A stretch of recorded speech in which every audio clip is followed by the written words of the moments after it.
여러분, 우리의 존재의 목적이 무엇입니까? 하나님이 왜 우리를 지으셨느냐는 것입니다. 그 답은 이사야 43장 21절에 나와 있습니다. 이 백성은 내가 나를 위하여 지었나니 나를 찬송하게 하려 함이니라. 성경에서 말씀하는 이 백성은 구약의 이스라엘 백성을 일컫는 말이지만 오늘날 예수 그리스도의 보혈의 피로 죄 씻음을 받고 하나님의 자녀가 된 모든 믿음의 백성들을 의미합니다.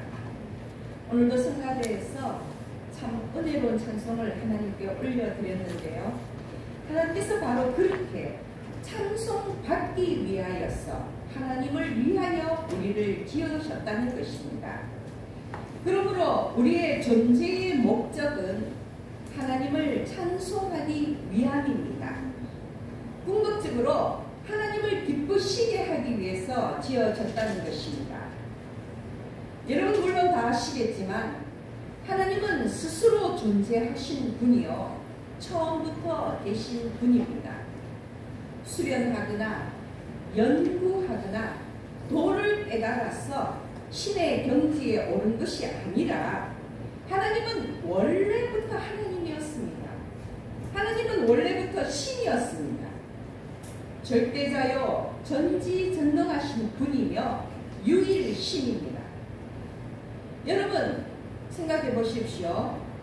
하나님 외에는 그 어떤 종교의 그 어떤 신도 자신을 유일신이라고 주장하는 신도 없고요.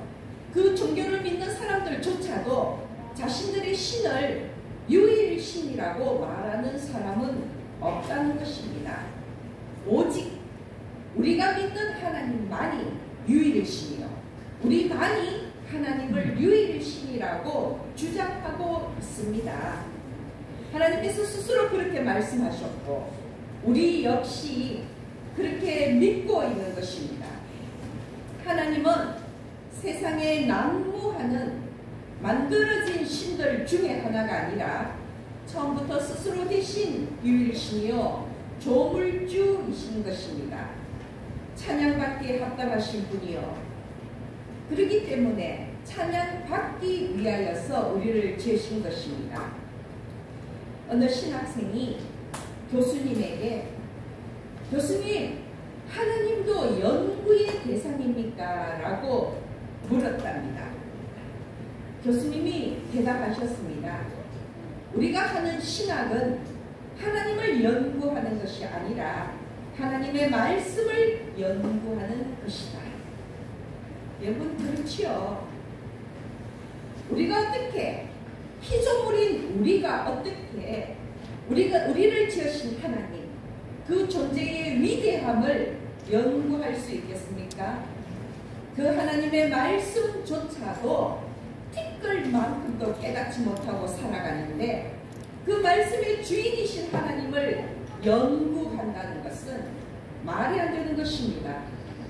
그럼에도 불구하고 우리가 하나님을 알아가도록 힘쓰는 것은 하나님을 더 잘 알아서 더 사랑하고 더 기쁘시게 하기 위함이라는 것을 명심하시기를 원합니다. 스바냐 3장 17절 우리가 잘 알고 있는 말씀의 구절입니다. 너희 하나님 여호와가 너희의 가운데에 계시니 그는 구원을 베푸실 전능자이시라. 그가 너로 말미암아 기쁨을 이기지 못하시며 너를 잠잠히 사랑하시며 너로 말미암아 즐거이 부르며 기뻐하시리라 하리라. 아멘. 말씀을 보시며 너로 말미암아 즐거이 부르며 기뻐하시리라 하셨습니다. 바로 이것이 우리의 존재의 목적입니다. 스바냐 말씀을 거듭해서 읽다가 보면 정말로 우리를 지으신 것을 기뻐하시고 하나님이 스스로 만족하시며 감격하는 것이 느껴졌어. 저 역시도 하나님의 이 말씀 때문에 감격할 때가 있습니다. 하나님이 나로 말미암아 기뻐서 즐거이 노래하실 때 비로소 나를 지으신 하나님의 창조의 목적이 달성되는 것입니다. 그렇다면 여러분, 그때가 언제일까요?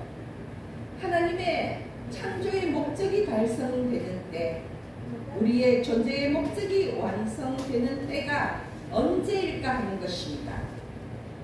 물론 하나님은 우리의 삶의 시간 속에서 우리로 인하여서 때때로 기뻐하시고 즐거워하실 것입니다. 그러나 분명히 우리가 하나님께 완전히 인정받는 그 순간이 있지 않겠습니까? 오늘 본문 말씀 요한계시록 2장 17절을 보십시오. 귀 있는 자는 성령이 교회들에게 하시는 말씀을 들을지어다.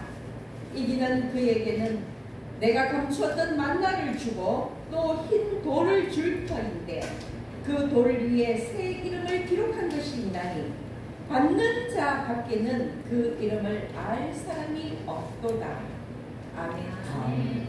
여러분, 저는 개인적으로 하나님이 우리를 지으신 그 존재의 목적이 완성되고 하나님께 온전히 인정받는 때가 바로 우리가 하나님으로부터 새 이름을 받을 때라고 생각합니다. 하나님으로부터 새 이름을 받을 때, 이때에 하나님께서 내가 너를 지었음을 완전히 기뻐하노라 하고 인정하시는 그때가 아닌가라고 생각하는 것입니다. 물론 세상에 태어나면서 이름이 없는 사람은 없습니다.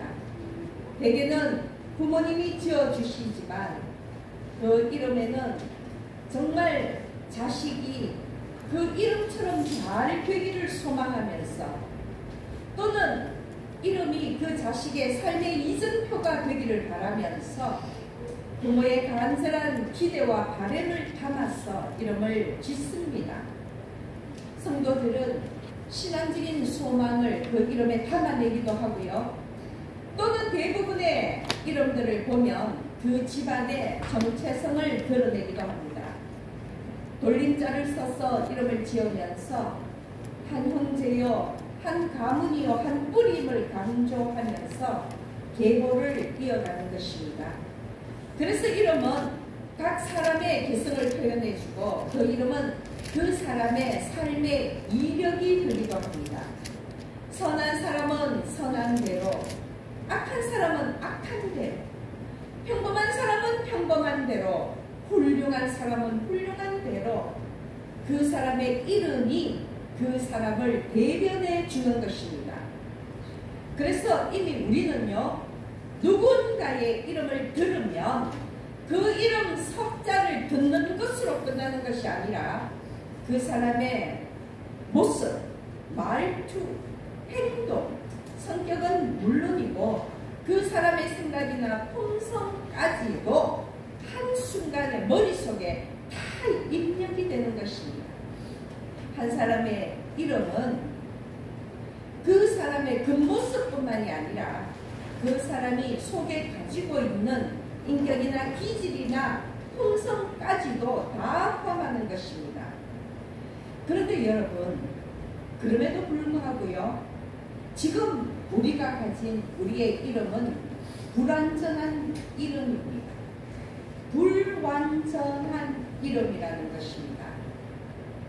진정한 이름은 나를 만드신 이가 주시는 이름, 나를 만드신 이 하나님이 주시는 이름이 진정한 이름이라는 것입니다. 나의 존재가 있게 하시니까 그 존재의 의미를 담아서 지어주신 이름이 진정한 이름이라는 것입니다. 진정한 이름은 그 이름을 가진 사람의 인격과 본성과 존재와 의미를 포함해야 합니다. 즉 그 사람의 영혼의 모습까지도, 그 사람의 영혼의 속성까지도 다 담아내야 한다는 것입니다. 그 영혼의 모습이야말로 오직 그 사람만이 소유하는 완전한 속성인 것입니다. 그것까지 나타내야 진정한 이름이 되고요. 그 진정한 이름은 사람을 만드시고 사람의 영혼까지 꿰뚫어 보시는 하나님만이 주실 수 있다는 것입니다.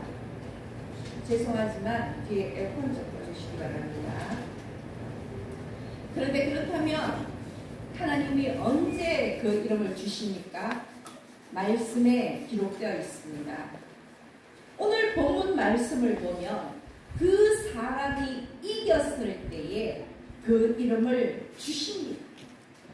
하나님이 주시는 이름이 새 이름인 것입니다. 그 새 이름, 하나님께서 우리에게 주실 그 새 이름이 어떤 이름인지 무엇인지 지금은 알 수 없지만 하나님이 우리를 창조하기 시작하셨을 때에 우리에 관하여 품고 계셨던 우리를 향한 하나님의 그 뜻과 계획이 포함된 그 하나님의 생각이라고 생각합니다.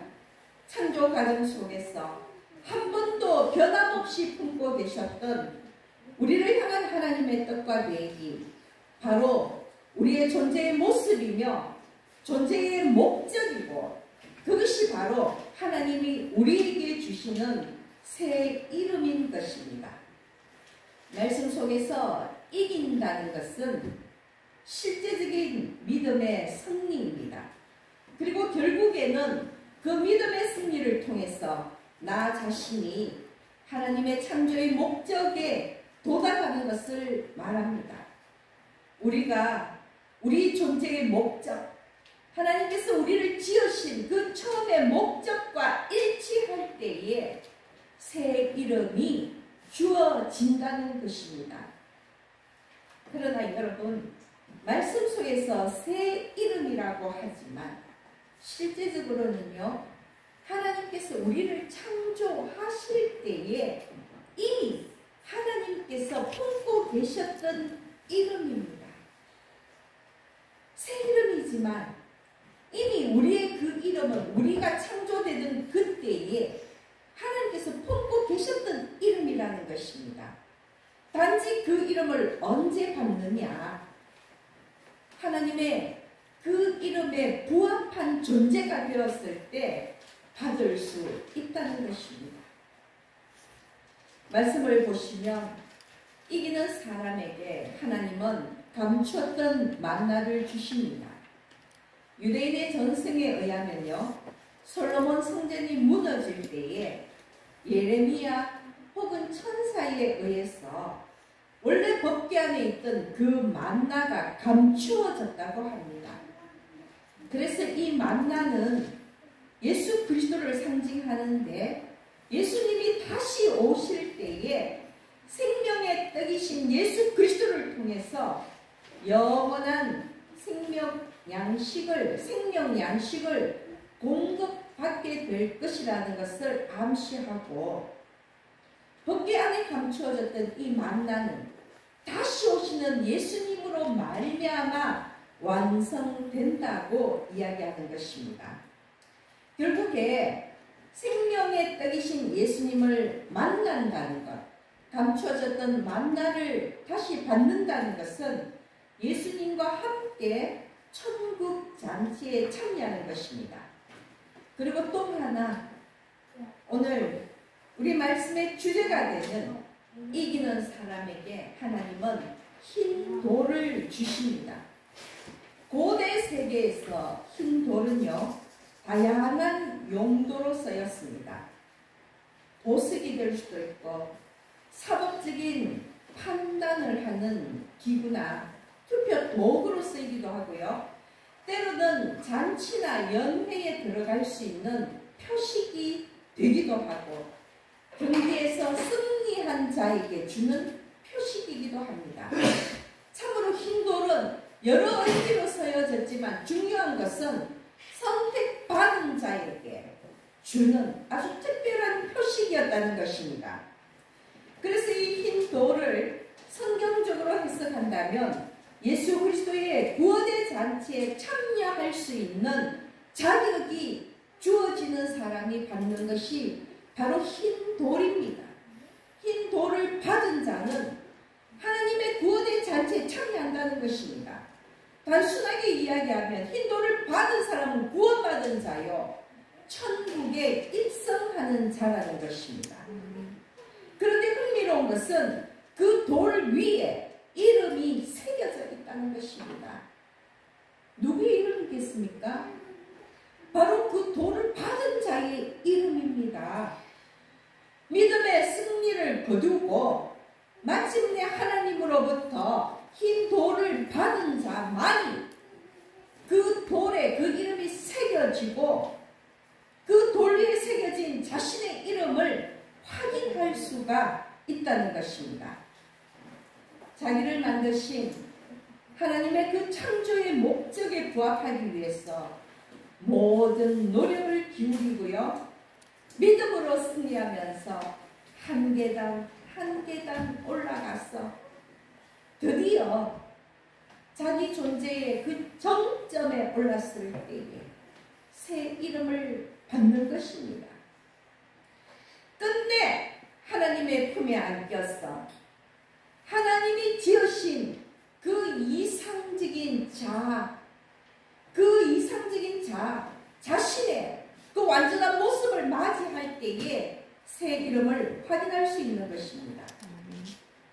제가 구체적으로 설명하려고 하다 보니까 말이 오히려 더 어려워지는데요. 새 이름은 하나님께서 우리를 창조하실 때부터 하나님이 우리를 향하여 품으신 하나님의 뜻과 계획이라는 것입니다. 하나님의 생각이 담긴 것이 그 새 이름이라는 것입니다. 그러나 이 이름을 확인할 수 있는 것은 우리가 그 이름에 부합하는 존재가 되었을 때, 하나님으로부터 힌도를 받았을 때, 그때에 비로소 우리의 새 이름을 확인할 수가 있다는 것입니다. 믿음의 승리를 거두고요, 예수 그리스도 구원의 잔치에 참여할 자격이 주어졌을 때 비로소 흰돌 위에 새겨진 우리의 새 이름을 확인할 수 있다는 것입니다. 그래서 여러분, 죄송한 말씀이지만 그 흰돌을 받지 못한다면요, 천국에 입성할 수도 없을 뿐더러 흰돌을 받지 못한다면 새 이름을 확인할 수도 없습니다. 하나님이 처음에 나를 지었을 때 나를 향하여 어떤 뜻과 계획을 갖고 계셨는지, 나를 향한 하나님의 비전이 무엇인지 확인할 수가 없다는 것입니다. 구원받지 못한다면 영영 그 새 이름을 확인하지 못하고 모르는 채로 지옥 백성이 될 수밖에 없다는 것입니다. 이사야서 62장 1절에서 3절 말씀을 읽겠습니다. 나는 시온의 의가 빛같이 예루살렘의 구원이 횃불같이 나타나도록 시온을 위하여 잠잠하지 아니하며 예루살렘을 위하여 쉬지 아니할 것인즉 이방 나라들이 내 공의를 묻완히 다 내 영광을 볼 것이요 너는 여호와의 입으로 정하실 새 이름으로 일컬음이 될 것이며 너는 또 여호와의 손의 아름다운 관 내 하나님의 손의 왕관이 될 것이라. 아멘. 참 황홀한 말씀이 아닙니까? 구원의 그날에는요, 우리가 구원받는 그 날에는 온 세상과 왕들이 다 우리의 영광을 본다고 합니다. 세상의 권력자들이, 세상의 권위자들이 다 우리의 영광을 부러워한다는 것입니다. 그리고 우리는 하나님의 입에서 비로소 새 이름으로 불리워지고요, 하나님의 손에 그 승리의 면류관이 된다는 것입니다. 승리의 면류관. 구원받은 우리가 바로 하나님의 승리의 면류관, 상급이 된다는 것입니다. 얼마나 귀한 말씀입니까? 그래서 말인데요, 여러분, 우리의 새 이름이 무엇인지 궁금하지 않습니까? 세상의 권력자들이, 모든 왕들이 우러러 볼 수 있는 우리의 새 이름이 무엇인지 참으로 궁금하다는 것입니다. 그리고 우리는 지금 그 이름에 부합하면서 살면서 살고 있는지, 우리의 존재의 목적과 창조의 목적에 맞게끔 살고 있는지 궁금하지 않으십니까? 받는 자 밖에는 알 수 없는 이름이기에 결국 자신 밖에는 확인할 수 없는 것이 새 이름입니다. 그러기에 새 이름은 하나님과 나만의 비밀이요, 그 비밀을 풀 수 있는 열쇠는 나 밖에는 없는 것입니다. 그 이름을 알기 위해서, 그 새 이름을 확인할 수밖에 하기 위해서는 정말로 그 새 이름을 받기까지 노력할 수밖에 없는 것입니다. 거룩한 열망을 품고 노력하는 것, 그것이 바로 새 이름의 비밀을 풀 수 있는 열쇠가 될 것입니다. 무엇인지 알 수 없지만, 어떤 이름인지 알 수 없지만 분명한 것은 그 새 이름은요, 지금의 내가 가진 이 육신의 이름과는 비교할 수 없는, 가장 나와 잘 어울리는, 가장 내가 갈망하고 기대하는 완전하고 완벽한 이름일 것입니다. 왜냐하면 나보다도 더 나를 잘 아시는 나의 하나님이, 나를 지으신 나의 하나님이 오직 나만을 위하여 기록한 새 이름이기 때문입니다. 상상만 해도 과연 나의 새 이름은 무엇일지 가슴이 떨립니다. 그렇지 않습니까? 아멘. 여러분, 집으로 돌아가시면요, 그냥 하루를 접어버리지 마시고 오늘의 이 말씀을 다시 읽고 설교 말씀을 기억하면서 다시 한번 되짚어 보시기 바랍니다. 정말로 내가 무심코 읽고 넘겼던 이 성경에 기록된 새 이름, 이 새 이름이 하나님이 나를 위하여 태초부터 준비하신 이름이요, 내가 하나님을 다시 만나는 그 순간에 비로소 이 새 이름을 확인할 수 있다는 것. 그러나 이 새 이름은 이 세상에서 내가 가진 이름과는 비교할 수 없는 가장 완전하고 완벽한 이름이요, 정말로 세상의 왕들이 부러워하는 영광스러운 이름이라는 것.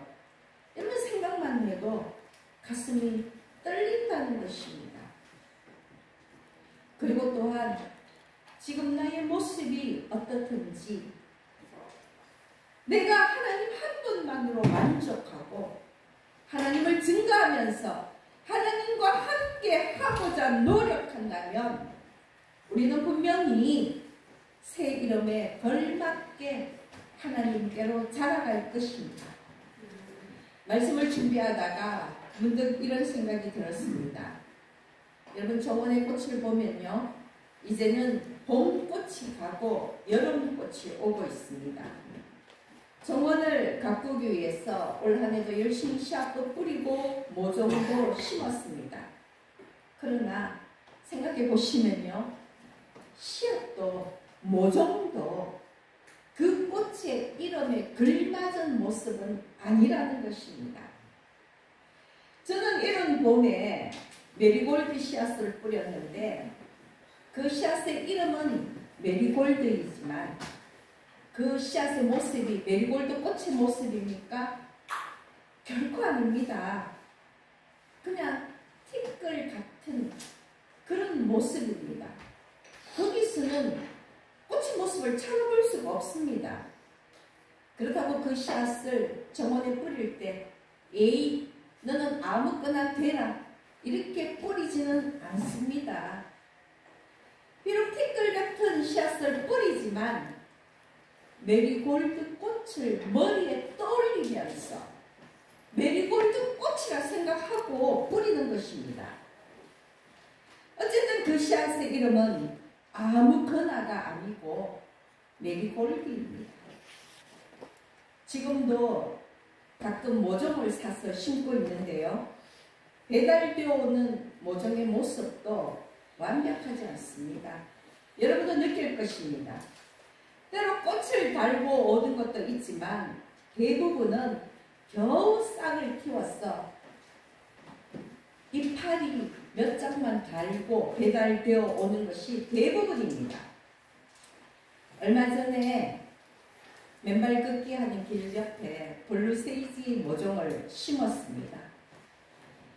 당연히 제가 원했던 모습은 아닙니다.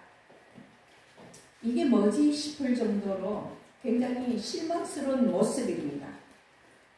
그러나 여러분, 그 모종이 결국에는 푸른 꽃을 주렁주렁 달고 가지를 마음껏 늘려서 주변을 꽉 채워주리라는 것을 기대하고 심는 것입니다. 잎만 몇 개 달고 온 볼품없는 모종이라고 해서 그 모종이 이름이 없는 것이 아니라 역시 블루세이지란 이름으로 불리고 있다는 것입니다. 씨앗을 보고 줄기와 잎을 보면서 우리는 그것이 그대로 멈춰진 것이 아니라 지금은 불완전하지만 그러나 결국에는 가장 풍성한 아름다운 모습의 꽃이 될 것이라는 것을 떠올리며 심는다는 것입니다. 그래서 여러분, 저는 씨앗을 뿌리고 모종을 심으면서 품고 있는 그 마음을 돌이켜보면서 역시나 믿음의 소망이 생기는 것입니다. 아멘. 비록 지금 나의 모습은요, 아무거나 씨앗이나 이게 뭐지? 모종처럼 보일지라도 우리가 하나님의 정원에 심겨진 꽃이라면 하나님께서 햇빛도 주시고 물도 주시고 결국은 하나님이 원하시는 모습으로 자라가게끔 돌봐주시지 않겠습니까? 그것을 기대하는 것입니다. 결국에는요, 하나님께서는 흰 돌에 새겨진 우리의 새 이름에 일치하도록, 우리의 새 이름에 부합하도록 우리를 자라가게 하실 것이라는 믿음이 생기는 것입니다. 그래서 종국에는 하나님을 찬양하고 하나님을 기쁘시게 하는 우리의 존재의 목적에 맞게끔 만들어 주실 것이라고 기대하는 것입니다. 그런데 한 가지 여러분 꼭 짚고 넘어가고 싶은 부분이 있습니다. 여러분은 하나님을 기쁘시게 하기 위해서 노력하십니까? 예, 노력하지요. 그러면 여러분은 정녕 하나님을 기뻐하십니까? 아멘. 예, 아멘. 여러분, 우리는 하나님을 기쁘시게 하는 존재일 뿐만 아니라 하나님을 기뻐하는 존재가 되어야 한다는 것입니다. 저는 이것을 짚고 싶습니다.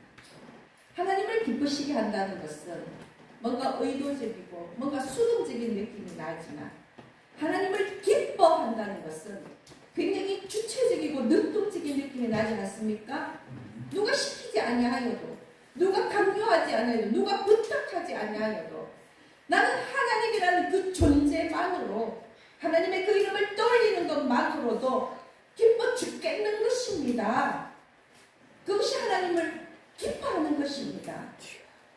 그렇다면 우리는 하나님을 기쁘시게 하는 것도 중요하지만 하나님을 기뻐하는 것이 더 중요하다는 것입니다.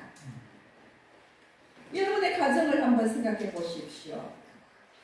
부모가 자녀로 인해서 가장 기쁠 때는 그 자녀가 부모를 기뻐할 때라는 것입니다. 아멘. 부모의 존재만으로도, 부모가 있다는 것만으로도, 내 부모라는 것만으로도 기뻐하는 자녀라면 여러분 그 자녀로 인해서 기쁘지 않겠습니까? 부모의 기쁨은 그런 것입니다. 내 자녀가 내 존재만으로도 기뻐하는 것. 특별히 그 어떤 노력을 기울이지 아니하여도, 여러분 상장을 받아오지 아니하여도, 돈을 많이 벌어오지 아니하여도 그냥 나만 너무 기뻐하는 내 자녀가 내 가정에 나와 함께하고 있다면 나는 것입니다. 아멘. 그것이 바로 부모를 기뻐하는 것이요. 그것이 바로 하나님을 기뻐하는 것입니다. 그래서 저는 한 가지 더 덧붙이자면, 우리가 언제 새 이름을 받느냐, 하나님의 존재의 목적에 부합하게 될 때, 그때 우리가 새 이름을 받지만, 한 가지 더 덧붙이자면, 하나님이 우리를 기뻐하시고 우리가 하나님을 기뻐하는 그 접점에서 우리의 진정한 새 이름이 주어진다고 생각하는 것입니다. 사랑하는 여러분, 우리가 세상과 싸움을 이기고 믿음으로 성장하여서 하나님이 품으신 새 이름에 도달하기까지는요, 어쩌면 우리가 생각하는 것보다 더 많은 시간과 노력이 필요할 수도 있을 것입니다. 그러나 반드시 결국에는 구원의 언약인 흰 돌을 받고 그 위에 새겨진 새 이름을 확인할 수 있을 것이라 확신합니다. 왜냐하면 우리보다도 하나님이 더 원하시고요, 하나님이 그렇게 되도록 도우시기 때문입니다. 그러므로 매일매일 한 걸음씩이라도 느리지만 꾸준하게 하나님께로 자라가서 반드시 하나님이 주신 새 이름을 확인하시기를 축복합니다. 아멘. 또한 우리의 삶과 신앙의 여정이 구원의 새 이름에 일치하여 가기를 축복합니다. 아멘. 그리하여서 오늘 함께 예배한 여러분과 여러분의 가족들은 하나님이 주시는 흰 돌을 받고 천국에서 영원히 새 이름으로 아름답게 살아가시기를 예수 그리스도의 이름으로 축복하고 또 축복합니다. 기도드리겠습니다.